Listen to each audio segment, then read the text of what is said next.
Through Advent each year, the Gospel readings for the first 3 Sundays come from the portions of the Gospel after the birth of Jesus. This can be somewhat mystifying until we realize that Advent is not meant to be chronological. That is, the concern in Advent is not to cover Gospel material preceding Jesus' birth just because it comes before his birth. Rather, it's to set up the reasons why his birth is so important and so central to our faith. Each Sunday follows a theme that gets us focused not so much on the birth of Jesus, but on the coming of God's kingdom on earth. That all changes in the Gospel readings for the 4th Sunday of Advent each year. The readings for all 3 years focus on some aspect of the events leading up to his birth. Yesterday, the 4th Sunday of Advent in year C, gave us the story of the encounter between Elizabeth, who was carrying John the Baptist, and Mary, who was carrying Jesus. The Gospel readings for years A and B likewise deal with events prior to Jesus' birth, beginning with the Annunciation of the birth to Joseph. That's the story we'll read today. Hello, I'm Stuart Baskin, pastor of First Presbyterian Church of Tyler, Texas, and this is your daily devotional for Monday, December 20th, 2021. You'll recall that years A, B, and C in the lectionary focus primarily on one of the 3 synoptic Gospels, Matthew in year A, Mark in year B, and Luke in year C. No surprise then that the reading for the 4th Sunday of Advent in year A is from the Gospel according to Matthew. Interestingly, as similar as these 3 Gospels are, though, it is in the material surrounding the birth of Jesus where these 3 Gospels completely diverge. In fact, as I've pointed out before, Mark doesn't even include a word about the birth of Jesus, but rather begins with his baptism by John in the River Jordan. And then Matthew's and Luke's accounts themselves are very different. 2 things immediately stand out, and we'll see this in today's reading. Matthew's account begins with an angel visiting Joseph rather than Mary, and then says almost nothing about his birth.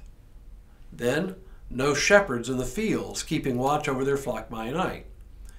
Instead, we get the story of the Magi and of the clumsy plot by Herod to eliminate this threat to his throne. Mary gets almost no billing in this account. So here's the story, which we'll read next year on this 4th Sunday of Advent. Now the birth of Jesus the Messiah took place in this way. When his mother Mary had been engaged to Joseph, but before they lived together, she was found to be with child from the Holy Spirit. Her husband Joseph, being a righteous man and unwilling to expose her to public disgrace, planned to dismiss her quietly. But just when he had resolved to do this, an angel of the Lord appeared to him in a dream and said, "Joseph, son of David, do not be afraid to take Mary as your wife, for the child conceived in her is from the Holy Spirit. She will bear a son, and you are to name him Jesus, for he will save his people from their sins." All this took place to fulfill what had been spoken by the Lord through the prophet, "Look, the virgin shall conceive and bear a son, and they shall name him Emmanuel," which means God is with us. When Joseph awoke from sleep, he did as the angel of the Lord commanded him. He took her as his wife, but had no marital relations with her until she had borne a son, and he named him Jesus. This is a classic storytelling device condensed into a few short verses. We are introduced to a couple engaged to be married. But then there is a seemingly insurmountable problem. The bride-to-be is found to be pregnant. Now, today that would barely warrant a raised eyebrow, and even in more recent history would have been just a source of scandal and embarrassment for the young woman's family. But in Mary and Joseph's day, the potential penalty for this was death by stoning. Don't get me wrong, it wasn't always carried out, but the very fact that it was even a possibility tells you something of the magnitude of the problem facing Joseph. Faced with this delicate problem, Joseph then worked out a solution in his mind. He would simply divorce her, but do it quietly so as not to arouse unwanted attention.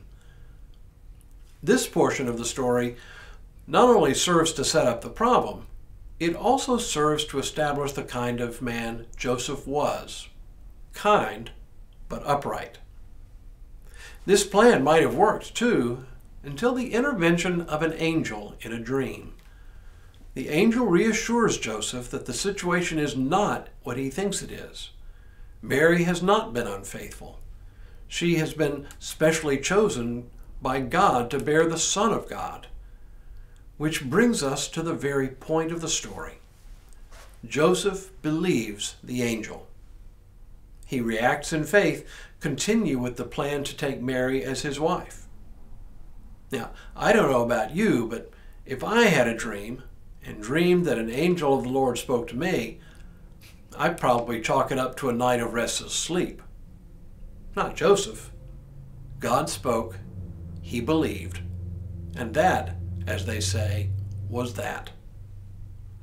Tomorrow, we'll hear the oracle from Isaiah, which is quoted in today's passage. But for now, may God continue to bless you and keep you in all that you do this day and in all the days ahead.